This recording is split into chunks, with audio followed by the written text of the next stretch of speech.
Right there with the trailer. Going under the cave. Fantastic cover.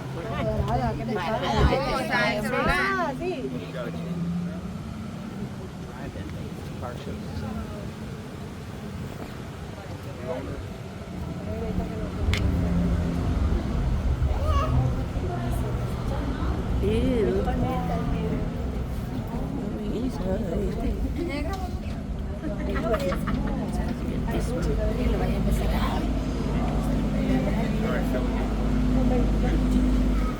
Uh-oh, we're stuck.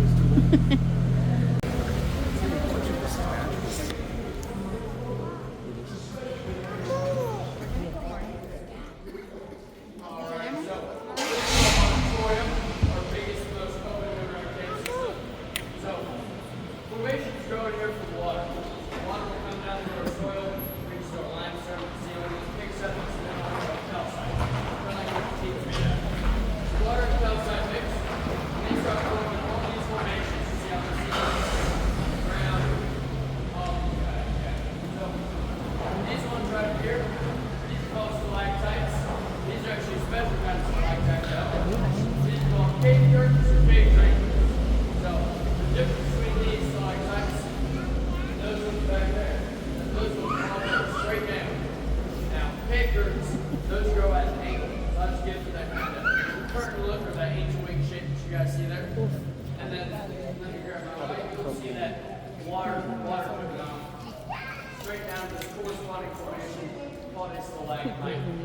You can remember these names by stalactites, well, tights in the ceiling, stalagmites might grow to meet them. So one day these won't meet, and it'll create a cave column or a cave pillar. But around this part of the country, I think there's what's called pillar. So some people think that that's what they lay their head on that.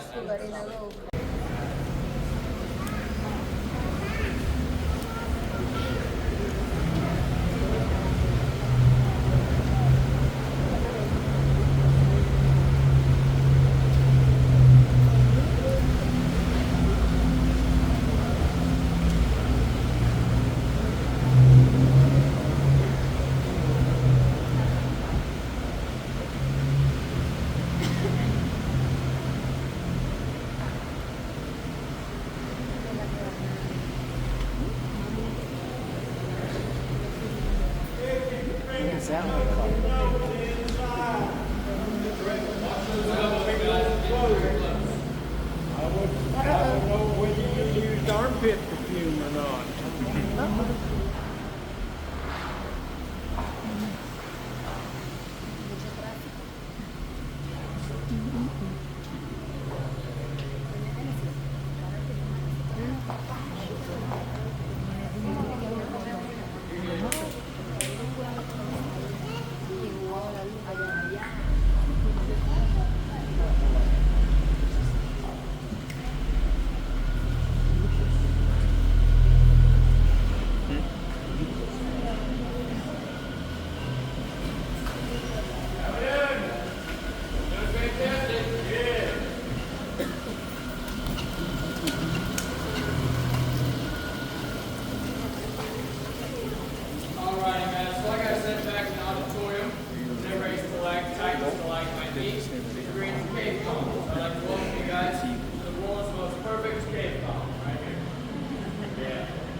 Back in 1941, the new neighbor moved in next to the cave owner.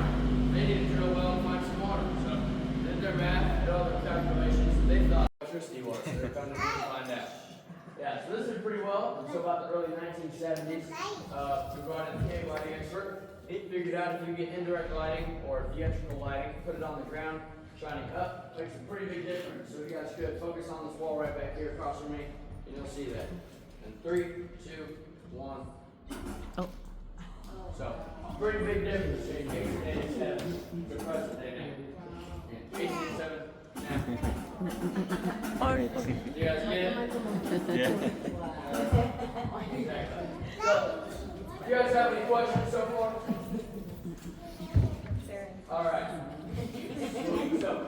going to be moving up for our next stop here, and we're going to be talking. We have some sinkholes in our cave, so we'll be talking about some sinkholes back here. We'll stop at that second sinkhole. Yep. And give you guys a rundown of those.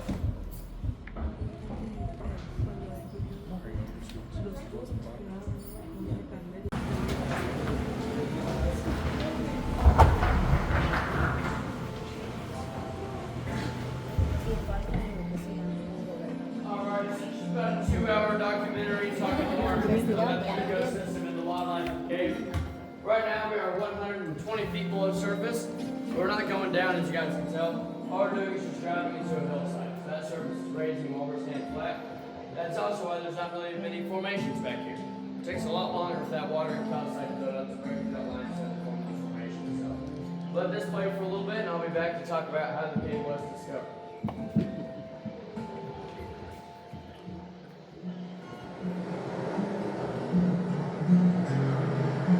We're doing some water sampling here at the Spring to Drain's fantastic Caverns. These are some of our samplers.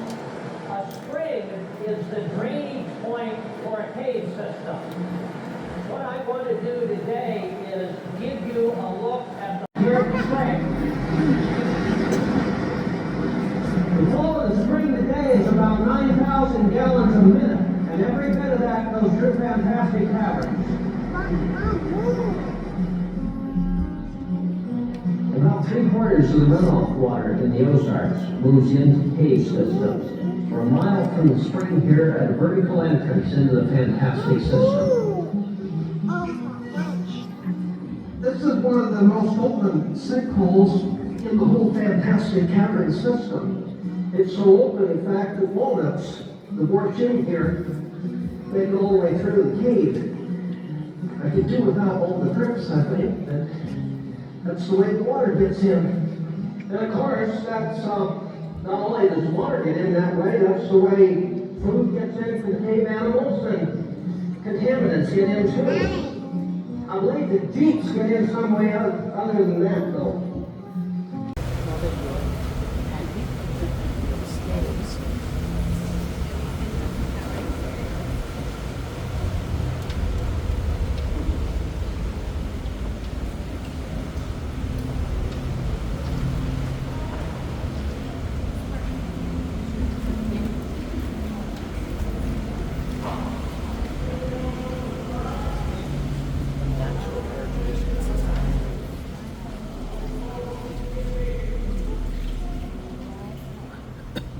I wonder if those big moon shape or those crater. I wonder if stalactites fell from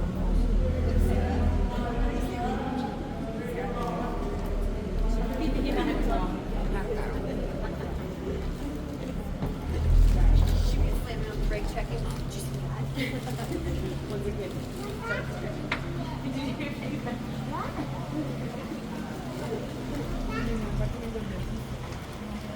Alright guys, right up here are those ladies' names on the passenger side.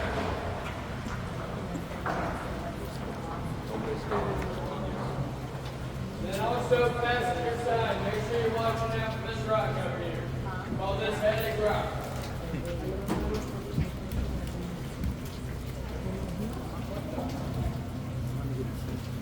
They're allowed to.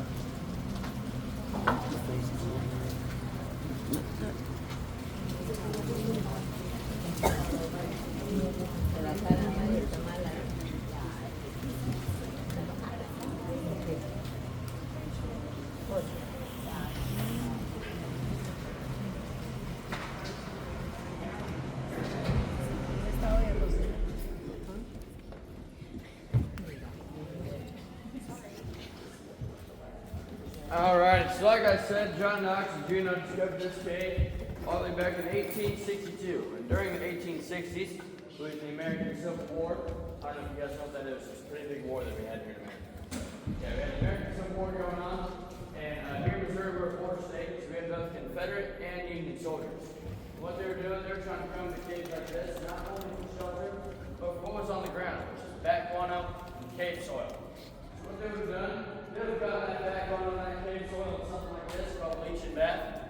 And after they did that, they get some water and a bucket and pour it right over all those back guanos.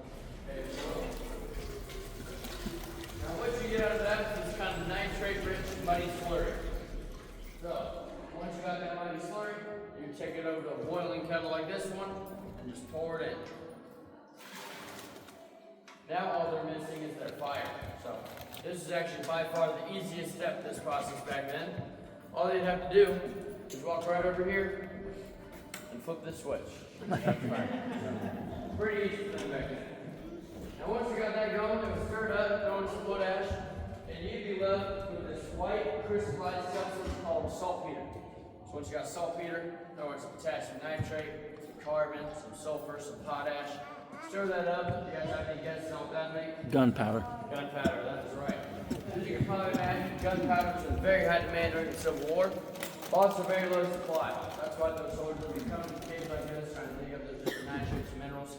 And John Knox knew that. That's why he covered up a little hole into the cave for 2 years after the war, just to make sure everything was all said and done. Because if they didn't know about this cave, they could have taken his house, his property, and destroyed the cave itself.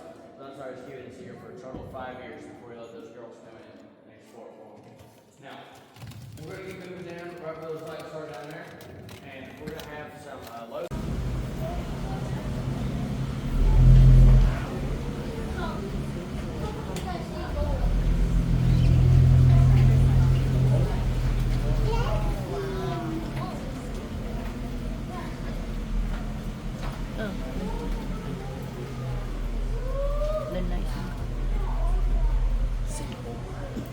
Sinkhole?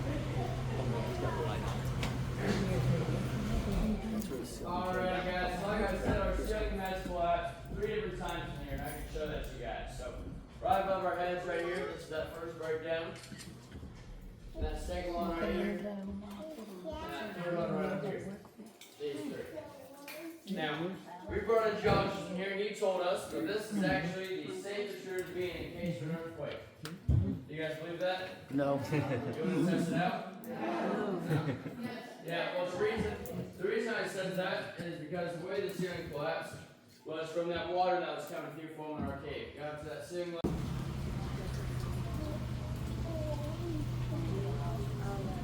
Alright guys, straight up is our highest concentration of stalactites up here.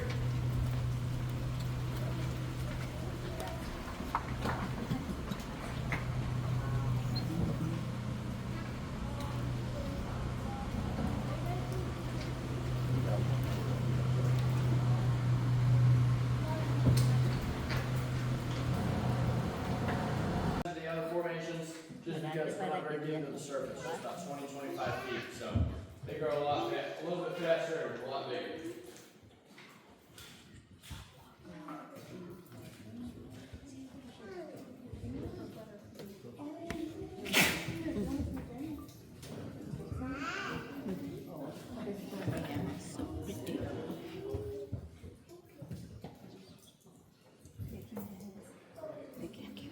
Alright guys, we're going to be moving out of here. I have some good and some bad news. Which one do we want first? Bad? Okay, so the good news is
Really like that for Rachel.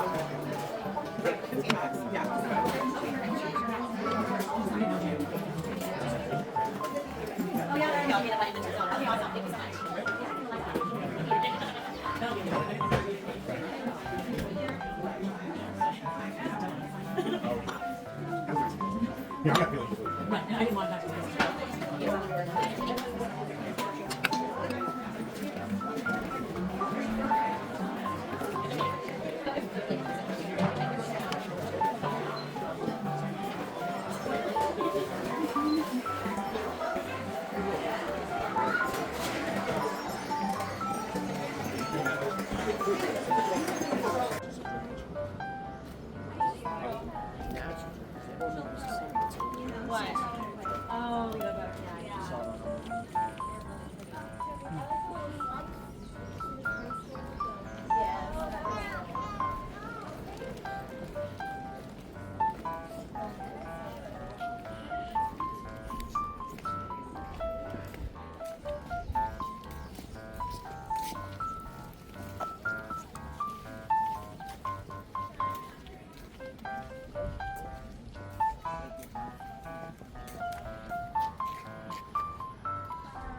How much was it all in all? 31.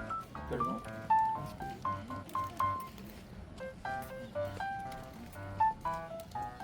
It's 550 for each program.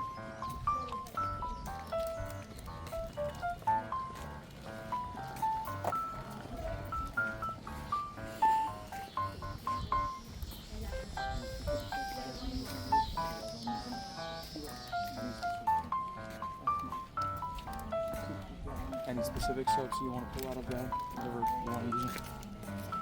Because otherwise I'm using all of them. Well, no, it was open like it is, 'cause this is great condition. Oh, it was in the 18. So they found, yeah, so where we stopped and you were standing on the stage and you were showing us that was a stage where the answer and stuff.